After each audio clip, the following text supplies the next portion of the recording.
గారు లోపల పెట్టిందో దరిద్రపు పెద్దమ్మ మూట అమ్మలో సర్దుకొని తరిగలు కొట్టుకుని బయటికి వెళ్ళిపోయిందట. ఇంతలోని నచ్చింత ధనలక్ష్మి ఏ విధంగా తాండవమాడుతోందయ్యా.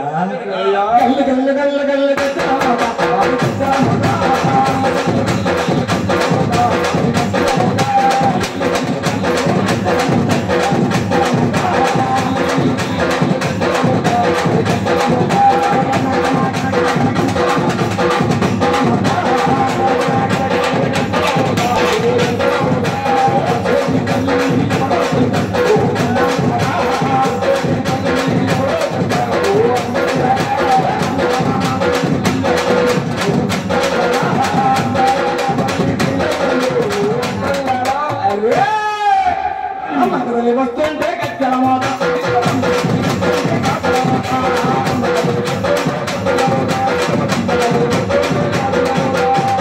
అలా ఎప్పుడైతే నచ్చింట అడుగు పెట్టిందో ధనలక్ష్మి తాండవమాడుతూ ఉన్నదట.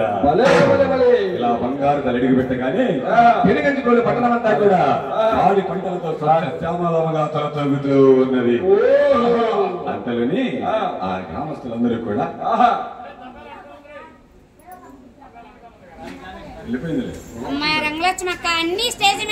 గ్రామస్తులందరూ కూడా ఆ బంగారు లక్ష్మీ తిరుపతమ్మ గోపయ్య స్వామి వారిని విధంగా కొనియాడుతూ ఉన్నారయ్యా.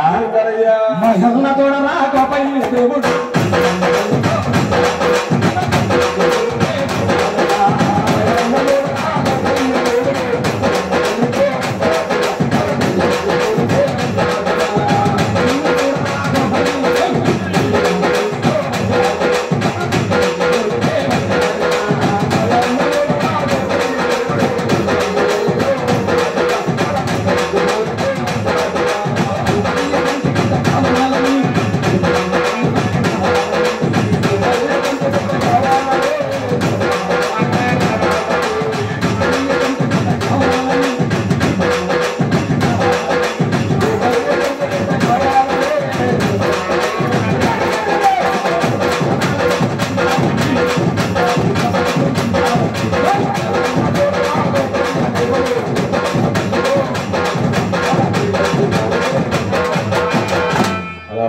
లక్ష్మీ తిరుపతమ్మ గోపయ్య స్వామి వాళ్ళు కొనియాడుతూ ఉన్నారట. ఇంతలోనే తన చిన్ననాటి స్నేహితురాలు ఉదరాసుల పాపరాంబ బంగారు తల్లి వద్దకు వచ్చి, అమ్మా నీవు ఇక్కడికి వచ్చిన వద్ద నుంచి ఈ పెళ్లి పట్టణమంతా భారీ పంటలతో సస్యశ్యామలంగా తొలతూగుతున్నది. నేను ఎప్పటి నుంచో తీర్థయాత్రలకు వెళ్ళాలనుకున్నాను. నేను తీర్థయాత్రకు వెళ్ళి వస్తాను, నన్ను దీవించి పంపవమ్మా అని చెప్పి తీర్థయాత్రలకు వెళ్ళిపోయింది పాపమాంబ. ఇంతలోనే కాకాని కృష్ణయ్య గారు ఏ విధంగా ఉన్నాడయ్యా? కాకాని కృష్ణయ్య గారు 700 భవనాలు ఏకంగా కట్టించారట. 7 ఊళ్ళు ఏకంగా పరిపాలిస్తూ ఉన్నాడట. ఆ బంగారు తల్లి వస్తూ 5 తన్నిగోలు తీసుకొని రాగా అవి ఆయటికి పెరిగి పెరిగి పెరిగి 12 దుడ్లు సన్నిగోవులైనట.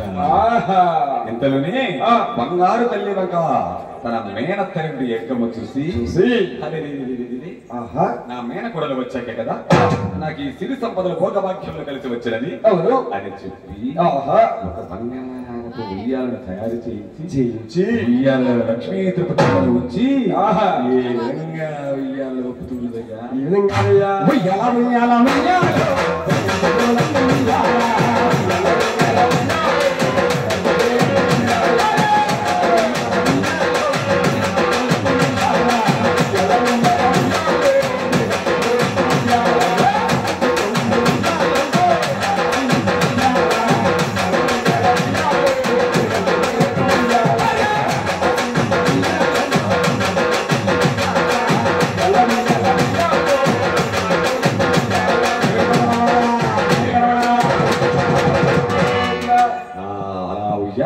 బంగారు తల్లి ఆ మేనతతో ఏమంటున్నది?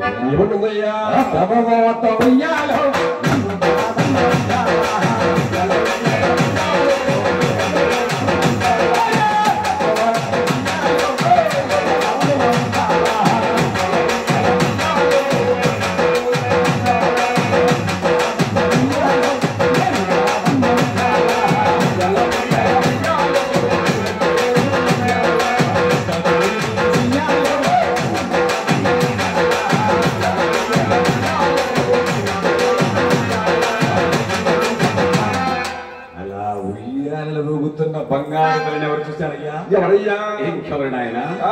తన తోడి కోడలు చొప్పున చంద్రమ చూసి